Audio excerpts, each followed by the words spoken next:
¿Alguna vez te has sentido atrapado, sin salida, cargando cadenas invisibles que te impiden avanzar? ¿Has experimentado noches oscuras donde la esperanza parecía haber desaparecido? La Pascua no es solo una tradición antigua. Esta es la historia de una verdadera libertad, por un rescate sobrenatural, de un Dios que escuchar el grito de los oprimidos y actuar con poder. En esta historia, que comienza con dolor pero termina con redención, descubrirás que hay un cordero que cambia el destino, cual romper las cadenas, y Él derramó su sangre para que pudieras vivir en libertad. Es el verdadera historia de Pascua, y hoy esta también puede ser tu historia. Antes de comenzar esta poderosa historia, te invito a hacer algo muy importante. Suscríbete al canal ahora y toca el timbre, porque juntos descubriremos verdades que transforman vidas. Y si esta historia ya te conmueve, escribe en los comentarios: la sangre del Cordero me ha dado libertad. Repítelo en los comentarios, porque esto te ayudará. Cada vez más personas escuchan esta palabra, que puede cambiar los destinos eternos. Ahora sí, preparar, porque lo que vas a escuchar no es solo historia, esta es la salvación. 1. Un pueblo esclavizado, un grito escuchado. Hace muchos siglos, en las fértiles tierras de Egipto, vivía un pueblo que no era egipcio.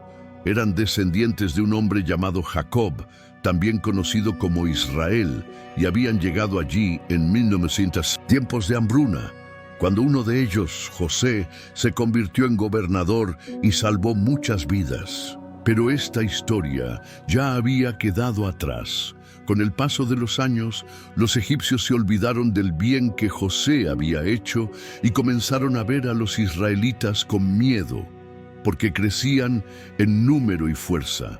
Lo que empezó como hospitalidad se convirtió en esclavitud.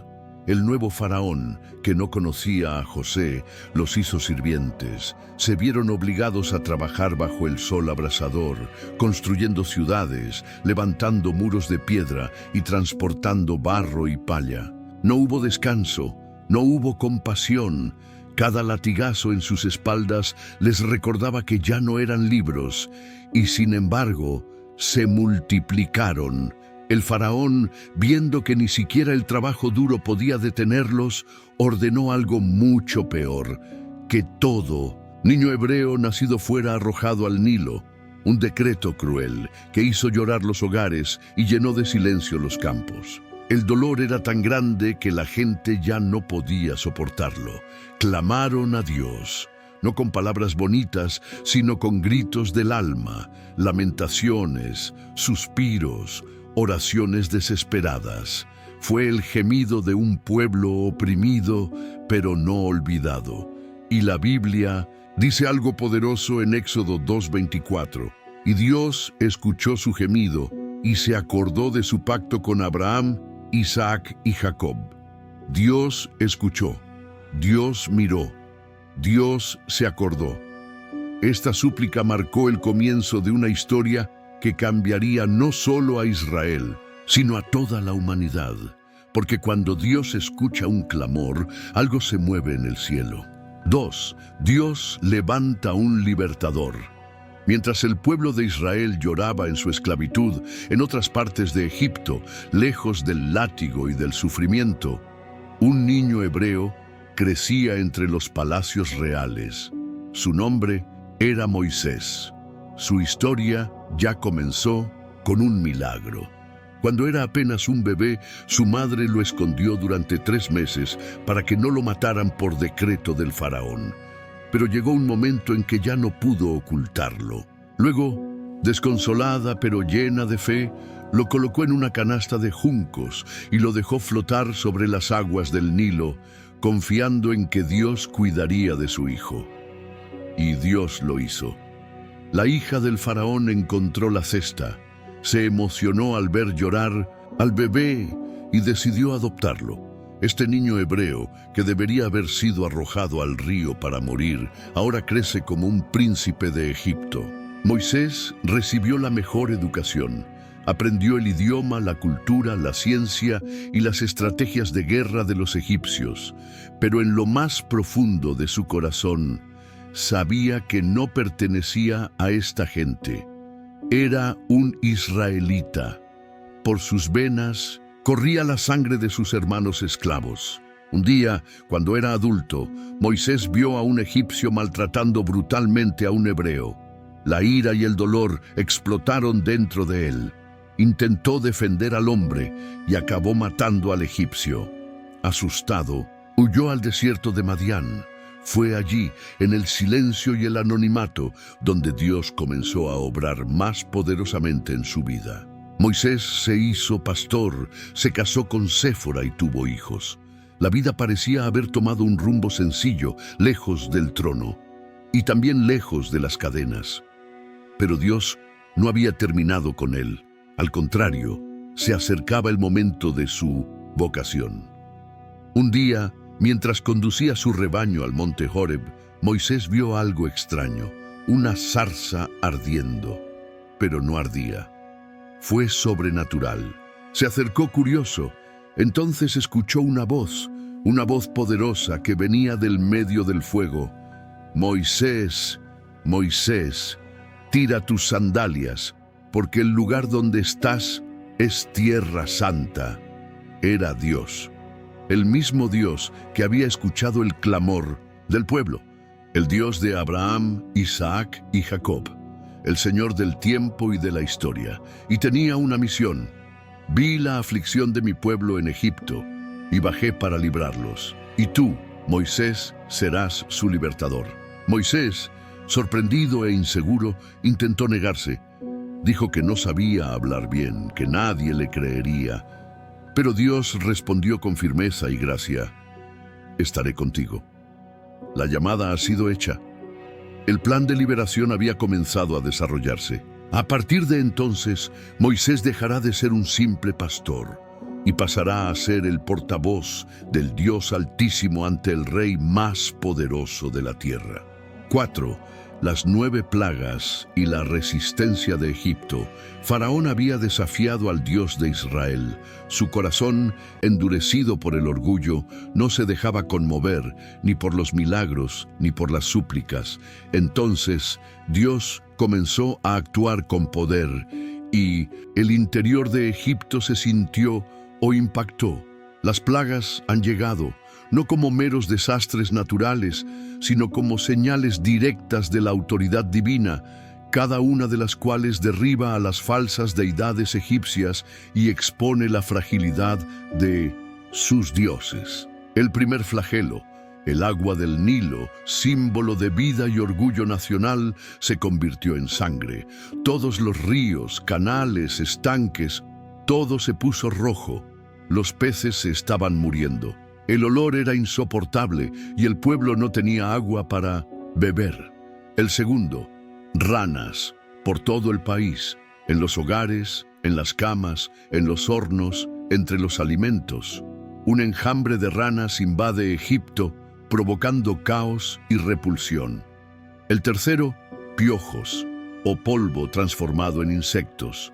Los magos del faraón intentaron imitar, pero fracasaron. Tuvieron que admitir, es el dedo de Dios. La cuarta plaga. Enjambres de moscas invadieron las casas de los egipcios, pero las de los israelitas permanecieron intactas. Por primera vez, el pueblo vio claramente. Dios sabía exactamente dónde estaba cada uno de su pueblo. El quinto, plaga. En animales. Todo el ganado egipcio murió. Caballos, camellos, vacas, ovejas, pero ninguna de las creaciones de los israelitas fue tocada. El sexto, aparecieron úlceras dolorosas en humanos y animales. Los magos, que antes intentaban imitar los signos, ya no podían ni siquiera presentarse ante Moisés. El séptimo, granizo, con fuego. Una tormenta sobrenatural destruyó árboles, campos, animales, todo lo que estaba afuera. Nunca antes Egipto había visto algo así. El octavo, langostas. Voraces, cubrieron el país y devoraron todo lo que el granizo no había destruido. Las plantaciones han desaparecido, el hambre se acercaba. El noveno, tinieblas gruesas durante 3 días, una oscuridad que se sentía. Nadie abandonó el lugar. No había luz, ni fuego, ni esperanza, pero en las casas de los hebreos había luz. Cada plaga fue un golpe directo al orgullo egipcio, e incluso con súplicas fugaces, falsos arrepentimientos y promesas incumplidas, el faraón continuó resistiendo. Su corazón estaba completamente endurecido, pero Dios ya estaba preparando la última y más impactante intervención. Algo que haría temblar no solo el trono de Egipto, sino también el corazón de todo el pueblo. La 10ª plaga estaba a punto de llegar y lo cambiaría todo. 3. Enfrentamiento con Faraón y el poder de Dios. Con la certeza del llamado divino, Moisés abandonó el desierto y regresó al lugar que alguna vez fue su hogar, Egipto. Pero esta vez no regresó ni como príncipe ni como fugitivo. Regresó como mensajero del Dios vivo. Junto a su hermano Aarón, que hablaba elocuentemente y sería su portavoz, Moisés se presentó ante el faraón, hombre considerado un dios entre los egipcios, y habló con valentía. Así dice Jehová, Dios de Israel, deja ir a mi pueblo para que me adore en el desierto. Éxodo 5:1. Faraón lo miró con desprecio. ¿Quién era este señor para dar órdenes?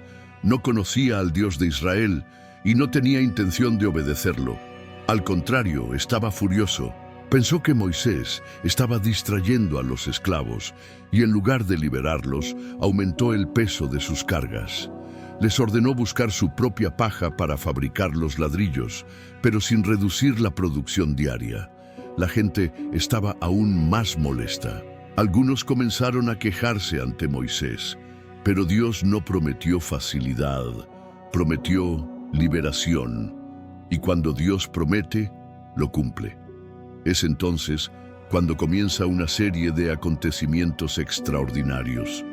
Dios le dio a Moisés señales para mostrarle a Faraón que él era real. La vara de Moisés se convirtió en serpiente ante el rey. Su mano se volvió leprosa y luego sanó instantáneamente.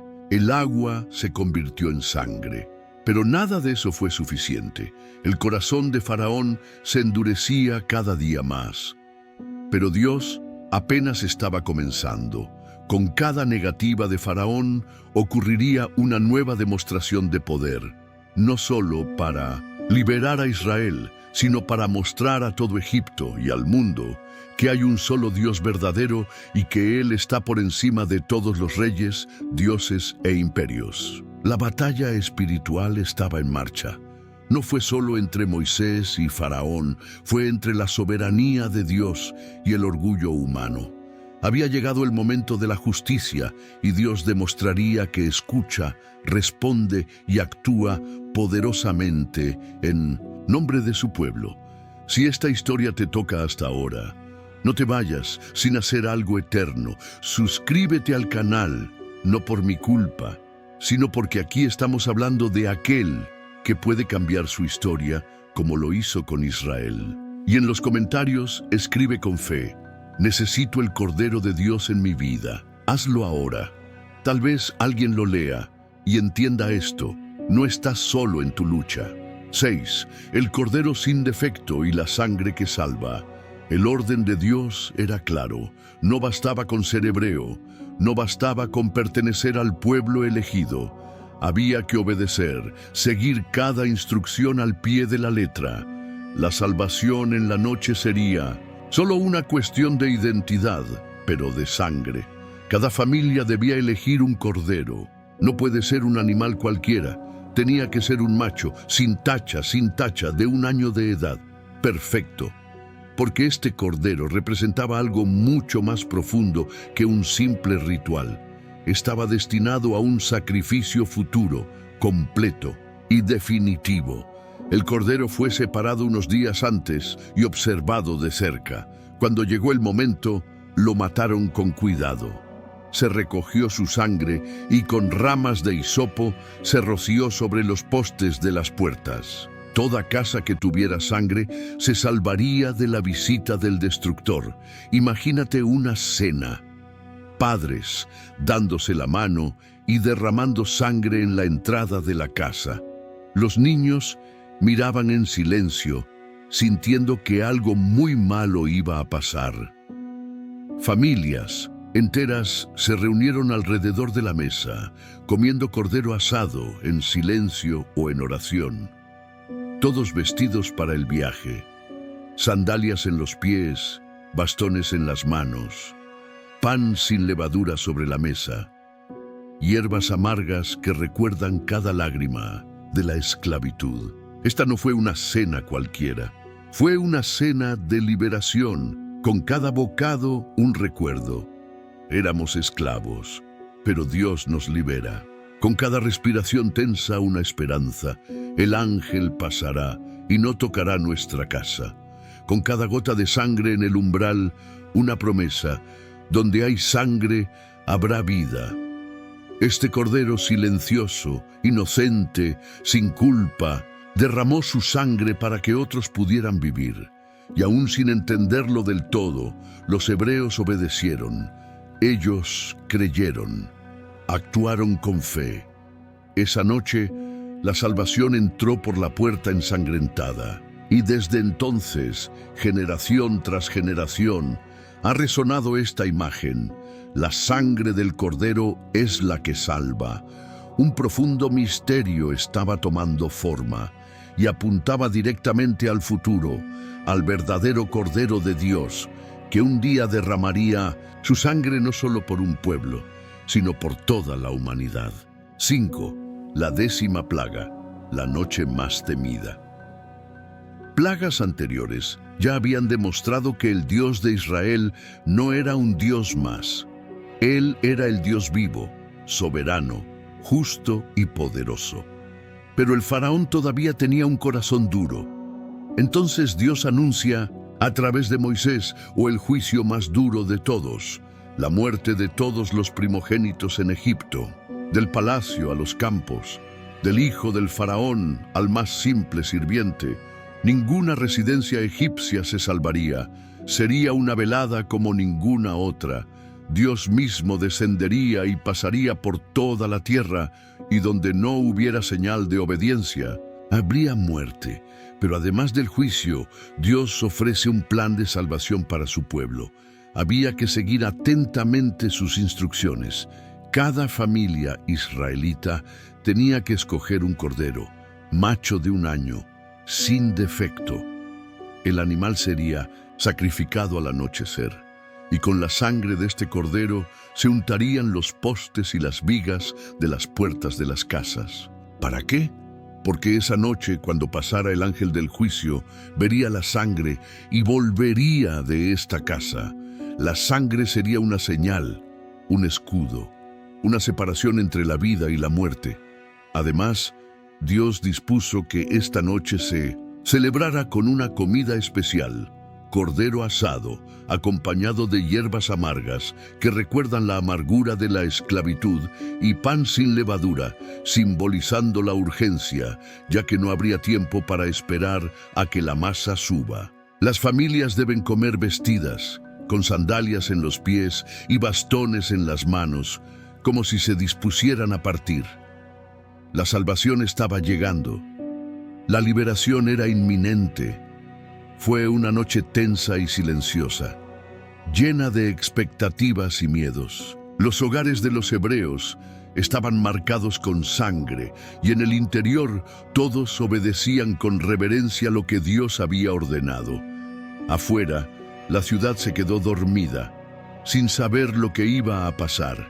Y entonces, a medianoche, la plaga golpeó. En un instante todo Egipto quedó envuelto en un profundo lamento. Gritos de dolor rompieron el silencio. Las madres lloraron por sus hijos. Los padres se desmayaron ante la muerte. Desde el trono hasta la prisión no hubo casa donde no hubiera llanto. El propio faraón, quebrantado y derrotado, llamó aquella noche a Moisés y a Aarón y les dijo: levántense, salid de en medio de mi pueblo, tú y los hijos de Israel, id y servid a Jehová como habéis dicho. La promesa de Dios se ha hecho realidad, pero esta noche, marcada por la sangre y el dolor, se convertirá en el símbolo eterno de la redención. 7. La cena de liberación. Había llegado la noche, se habían seguido las instrucciones. El cordero ya había sido sacrificado y su sangre marcaba las puertas de cada hogar israelita.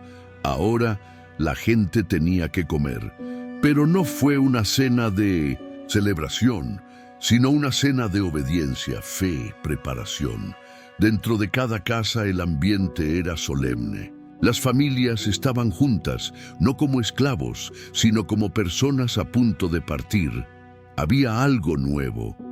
Fue su última cena como prisioneros y la primera como hombres libres.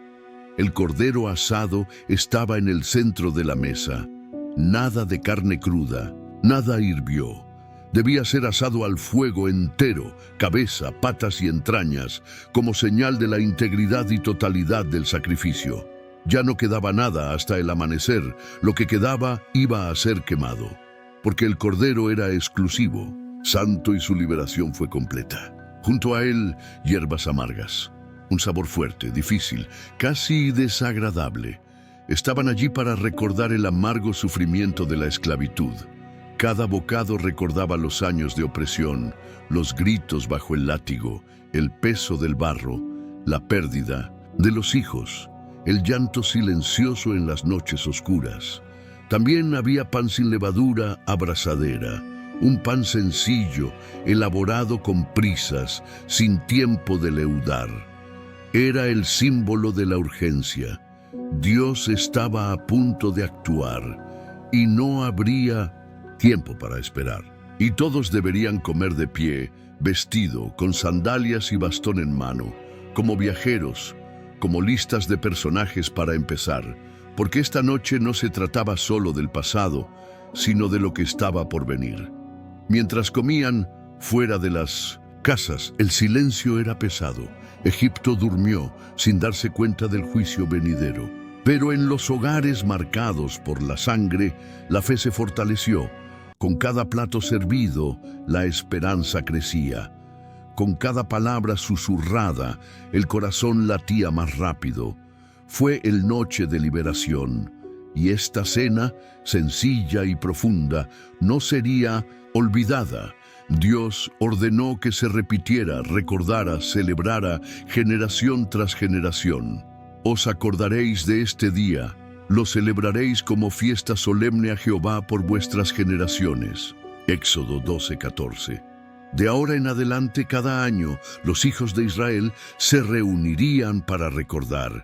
Éramos esclavos, pero Dios nos liberó, y todo empezó con una comida de fe. Detente por un momento. ¿Estás simplemente escuchando o realmente estás comprendiendo? Esta historia no se trata solo de Israel. Se trata de ti, sobre tus luchas, tus canales, tu necesidad de libertad. Si esta palabra te abre los ojos, no sigas buscando sin tomar una decisión. Hacer clic, suscribir y comenta con fe. Necesito esta liberación en mi vida. No lo hagas por emoción, hazlo porque Dios te está hablando ahora mismo. 8. Llega la plaga y Egipto se rinde. La noche comenzó con tensión, silencio y fe. Dentro de los hogares hebreos, el olor a cordero asado todavía llenaba el aire. Las familias, con los pies calzados, los abrigos atados y la mirada atenta, esperaban. El anjo del juicio estaba listo para pasar. Y entonces sucedió. Exactamente a medianoche, el juicio de Dios cayó pesadamente sobre Egipto. En cada casa donde no había sangre en los dinteles, el primogénito murió. Desde el hijo del faraón, sentado en el trono, hasta el del preso encerrado en prisión. Ninguno de ellos era paupado. Imagínatelo. En pocos segundos, la denuncia convulsionó a la nación. Gritos de desesperación atravesaron la noche oscura. Padres sosteniendo a sus hijos sin vida. Madres gritando de dolor. Los sirvientes cayeron al suelo. Ni siquiera los palacios más imponentes han escapado de la mano de Dios. La plaga fue rápida, irreversible, sobrenatural. Por primera vez, todo Egipto reconoció que se enfrentaba a un poder mayor que todos sus dioses juntos. Esa misma noche, mientras todavía llorábamos en las calles, Faraón ordena llamar rápidamente a Moisés y a Aarón.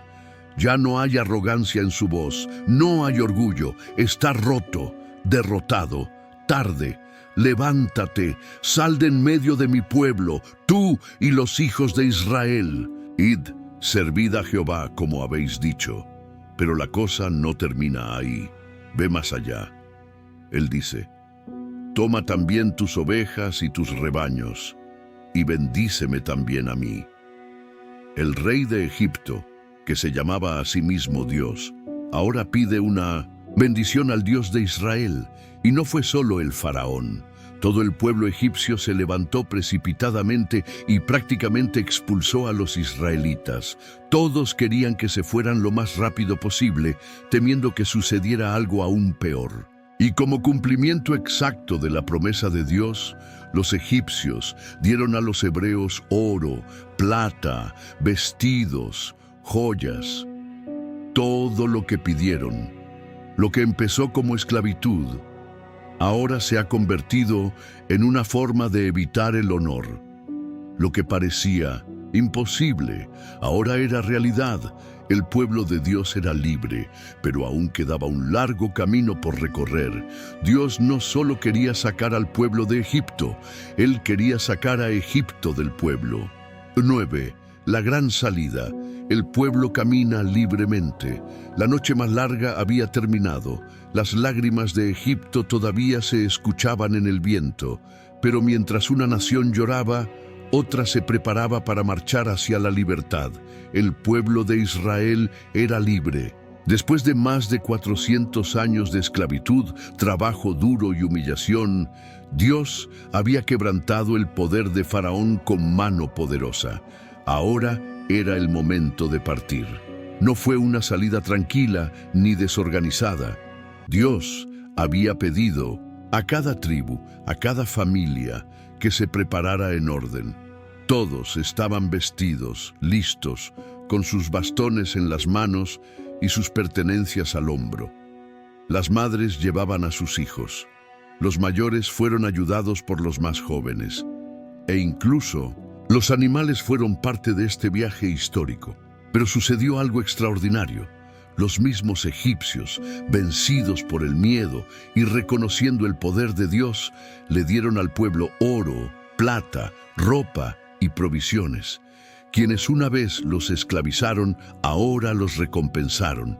Era el cumplimiento de la promesa hecha siglos antes a Abraham, que su pueblo dejaría una tierra extranjera con grandes riquezas. Y fue exactamente así. La multitud era inmensa. La Biblia habla de 600,000 hombres, sin contar mujeres y niños. Algunos estudios estiman que más de 2 millones de personas salieron de Egipto este día. Un pueblo entero, en marcha, no como fugitivos, sino como liberado por Dios. Y no caminaban solos. La columna de nube iba delante de ellos durante el día, y la columna de fuego los guiaba durante la noche. No era solo una caravana, era el pueblo de Dios camina bajo la presencia de Dios. Cada paso alejaba más las cadenas, cada kilómetro los acercaba a la promesa. No sabían exactamente cómo sería el camino, pero sabían quién los guiaba. La gran salida de Egipto no fue solo un cambio de ubicación. Él era una ruptura espiritual con la esclavitud. Un hito eterno que cuando Dios decide liberar, nada ni nadie puede detenerlo.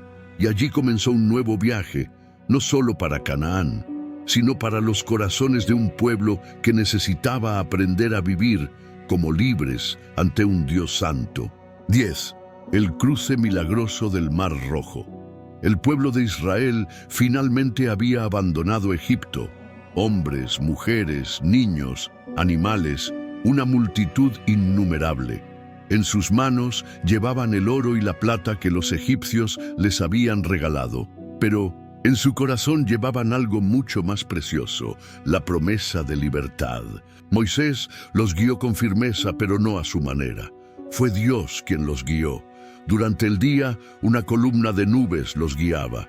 Por la noche, era una columna de fuego la que iluminaba el camino. Dios estaba con ellos, visible, presente, poderoso. Pero el corazón de Faraón se endureció una vez más. Cuando se dio cuenta de que había liberado una fuerza tan grande, se arrepintió.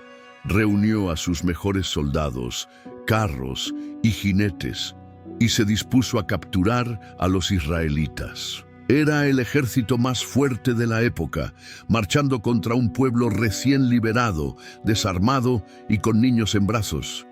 Cuando los hebreos vieron acercarse el ejército egipcio y se dieron cuenta de que el Mar Rojo estaba frente a ellos, entraron en pánico. No había salida, montañas a ambos lados, el mar al frente y los soldados detrás. La gente empezó a susurrar. Muchos clamaron a Moisés: no había sepulcros en Egipto para que nos trajeras a morir en el desierto.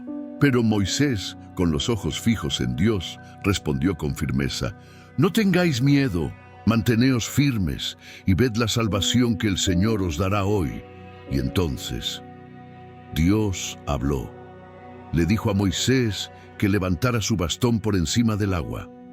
Y frente a toda la multitud, sucedió lo imposible. El mar se abrió. El viento soplaba, con fuerza sobrenatural. Las aguas se elevaron como murallas a ambos lados y el fondo del mar estaba seco. La gente no lo pensó dos veces. Con pasos temblorosos pero con fe, comenzaron a cruzar. Los niños corren entre paredes de agua. Padres con bebés en brazos. Personas mayores, ayudadas por sus nietos. Era un escenario inimaginable. Un camino en medio del mar, abierto por la mano de Dios. Cuando los últimos hebreos cruzaron, los egipcios intentaron seguirlos. Pero Dios no les permitió tocar a su pueblo nuevamente. Las aguas, que alguna vez constituyeron un muro de protección, ahora se han convertido en un instrumento de justicia. El mar se cerró. Los carros, caballos y soldados fueron devorados en segundos. Ninguno sobrevivió. Y en ese momento, al otro lado del banco, los israelitas vieron que estaban realmente gratis. Y nace una nueva canción, la canción de la victoria. 11. La institución de la Pascua como memoria. El pueblo de Israel había visto lo imposible. Había caminado sobre tierra seca hasta el fondo del mar y había visto al ejército más poderoso del mundo destruido sin que levantaran una sola espada. Eran libres, realmente gratis, pero esta libertad no debe olvidarse. Dios, que actúa sobre la tierra como enseña, ha dado una orden muy particular a su pueblo. Esta extraordinaria noche debería ser recordada para siempre. Fue el nacimiento de una celebración eterna, Pascua de Resurrección. El Señor dijo a Moisés y a Aarón: os acordaréis de este día y lo celebraréis como fiesta solemne al Señor por vuestras generaciones. Éxodo 12:14. No fue solo una cena de celebración, era un monumento viviente, un recordatorio anual de que el Dios de Israel es el Dios que salva, oye, responde, juzga y libera. Cada año, en la misma fecha, los israelitas debían repetir la cena. Un cordero impecable, pan ácimo, hierbas amargas y sobre todo, la historia, contada a hijos y nietos, generación tras generación. Éramos esclavos, pero Dios nos liberó con mano poderosa. La Pascua se ha convertido en un hito espiritual y nacional. No era solo una tradición, era una identidad. Fue la renovación de la fe y la obediencia. Durante 7 días no hubo levadura en las casas. La gente debería limpiar todo. La levadura representaba lo que contamina, lo que hincha, lo que corrompe. Y Dios quería un pueblo puro. Y cada vez que alguien preguntaba, ¿por qué hacemos esto?, los padres responderían, porque el Señor nos sacó de Egipto con mano fuerte cuando éramos esclavos. La Pascua no se trataba solo del pasado, sino también del futuro. Señalaba algo mucho más grande por venir. Un sacrificio final, un Cordero eterno que traería nueva libertad, no solo de las cadenas visibles, sino también de la esclavitud del pecado. Pero eso aún estaba por llegar. Por ahora, la gente caminaba por el desierto con el corazón lleno de recuerdos y esperanza, y con la certeza de que año tras año celebrarían la Pascua como Dios mandaba, como un recordatorio eterno de que donde hay sangre, hay salvación. Tal vez estés escuchando esta historia y algo dentro de ti dice, esto es lo que necesito. No es casualidad que estés viendo este vídeo. Dios continúa hablando a corazones dispuestos. Si alguna parte de esta historia te despierta, tómate un descanso y suscríbete al canal. No seguir una rutina, sino caminar juntos hacia la verdad. Y comenta de inmediato, quiero vivir la Pascua en mi corazón, tu testimonio. Puede ser la chispa que encienda la fe en otra persona. No te quedes callado, no cierres sesión, esta historia también es tuya. 12 siglos después, aparece el verdadero Cordero. Ha pasado el tiempo, los años se convirtieron en siglos, las generaciones se han sucedido, pero la Pascua permaneció. Cada año, las familias israelitas seguían celebrando la misma cena. El Cordero, las hierbas amargas, el pan sin levadura, y la misma historia contada con reverencia. Éramos esclavos, pero el Señor nos hizo libres. Era más que una tradición, era identidad, fue un recuerdo y fue una sombra profética. Porque la sangre derramada en Egipto no fue el final, fue solo un número, señalaba algo mucho más grande. Un día vendría un Cordero que no solo salvaría a una nación, sino redimiría a toda la humanidad. Y entonces sucedió. Durante la época del dominio romano sobre Judea, nació un niño en Belén. No en un palacio, sino en un establo. Su nombre era Jesús, nombre común, pero con un significado eterno. El Señor salva. Vivió sin pecado. Amaba sin medida, enseñó con autoridad, sanó a los enfermos, resucitó a los muertos, limpió a los leprosos y predicó el reino de Dios como nadie antes lo había hecho. Y un día, mientras caminaba hacia el Jordán, Jean-Baptiste lo vio acercarse. No lo presentó como profeta, ni como rey, ni como sabio. Dijo algo que estremeció el alma. He aquí el Cordero de Dios que quita el pecado del mundo. Juan 1:29. Eso fue todo. Durante siglos, los judíos celebraron la sangre de los corderos que los libraba de la muerte en una noche específica. Ahora delante de ellos había el verdadero Cordero, ya no para deshacernos de una plaga pasajera, sino para libre de la condenación eterna. Jesús no sería solo un maestro, este sería el cumplimiento de la Pascua. Él no traería redención, Él sería redención. Y esto sucedería exactamente durante la Semana Santa. La conexión entre el Éxodo y el Evangelio estaba a punto de ser revelada al mundo entero, y el Cordero que apareció en silencio moriría como sacrificio, no en vano, sino en nuestro lugar. 13. La última cena. Jesús y los discípulos. Era el día antes de Pascua. Jerusalén estaba llena de peregrinos. Las casas, las calles, el templo, todo estaba preparado para la gran celebración. Como cada año, el pueblo recordaría la noche en que Dios los libró de Egipto. Pero lo que nadie sabía era que esta noche cambiaría la historia del mundo. Jesús, sabiendo que se acercaba su hora, no huyó, no se escondió. Al contrario, envía a Pedro y a Juan a preparar la cena de Pascua en el aposento alto de una casa de Jerusalén. Labás, el maestro, estaba sentado a la mesa con sus 12 discípulos. La mesa era sencilla, el ambiente solemne. Estaban todos allí, pero nadie había comprendido aún que esta sería su última cena juntos.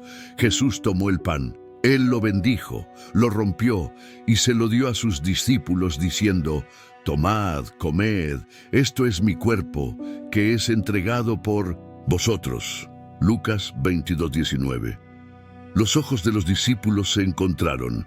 No entendieron del todo, pero escucharon atentamente. Luego tomó la copa y con la misma calma y autoridad dijo: «Esta copa es la nueva alianza en mi sangre, que por muchos es derramada para perdón de los pecados». Silencio. Este pan, este vino, estos no eran solo símbolos. Jesús reveló que Él se convertiría en el Cordero de la nueva Pascua. El Cordero no estaría en el plato, estaría en la cruz. Pero incluso en este momento tan profundo, Jesús no mostró miedo. Al contrario, mostró amor. Lavó los pies de sus discípulos. Les habló del Espíritu Santo. Les advierte de la traición de Judas. Les prometió que no los dejaría solos. Y antes de partir hacia el Monte de los Olivos, donde lo iban a arrestar, les dijo algo que hoy sigue marcando los corazones: «Haced esto en memoria de mí». Así como los israelitas celebraron la Pascua en recuerdo de su liberación de Egipto, sus discípulos ahora celebrarían una nueva Pascua, recordando a aquel que los libró del pecado, de la muerte y del juicio eterno. La cena había cambiado para siempre, y esa noche Jesús dio un nuevo significado al pan y al vino, a la mesa y a la cruz, al Cordero y a la libertad. No se limitaría a contar la historia. Esto se convertiría en la historia misma. 14. La cruz y el verdadero sacrificio pascual.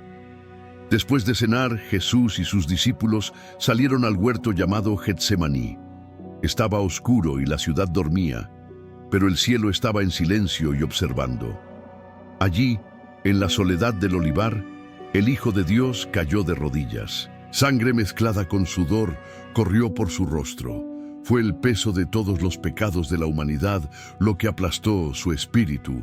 «Padre, si es posible, pase de mí esta copa, pero no se haga mi voluntad, sino la tuya». Y fue obediente hasta el final. Poco después llegó Judas, el traidor, con una multitud armada. Jesús fue arrestado.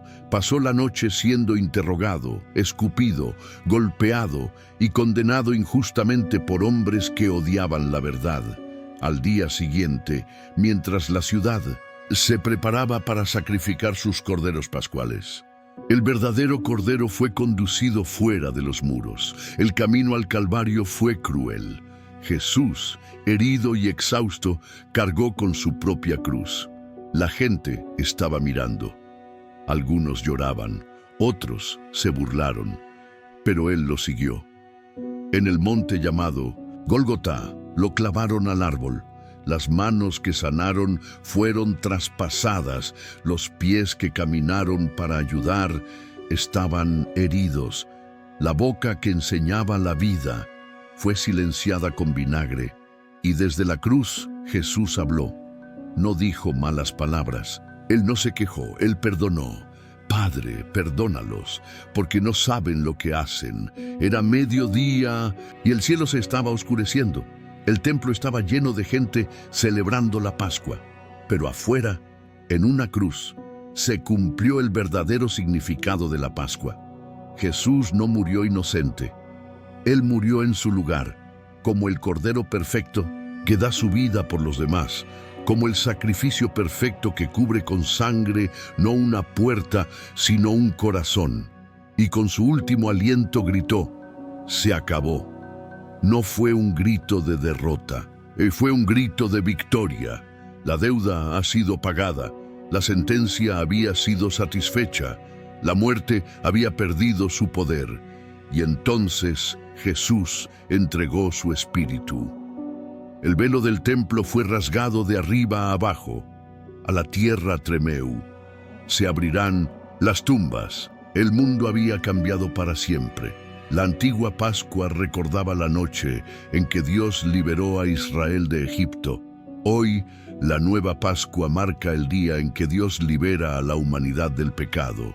Y el Cordero no terminó en la cruz. Algo aún más poderoso estaba a punto de suceder. 15. Resurrección y vida nueva. Verdadera liberación. El viernes terminó en silencio. El cuerpo de Jesús fue bajado de la cruz, envuelto en lino y colocado en un sepulcro nuevo, excavado en la roca. Una enorme piedra fue rodada sobre la entrada, y con ella muchos pensaron que todo había terminado. Los discípulos se escondieron, las mujeres lloraban, los líderes religiosos se sintieron victoriosos. El cielo parecía estar de luto. Pero el plan de Dios no terminó en la cruz. La cruz fue el precio.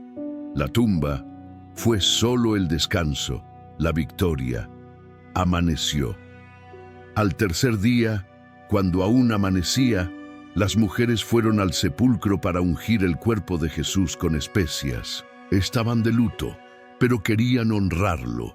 Pero sucedió algo extraordinario. La piedra ha sido retirada. El cuerpo ya no estaba allí. Y un ángel les dijo: ¿por qué buscáis entre los muertos al que vive? Él no está allí, ha resucitado.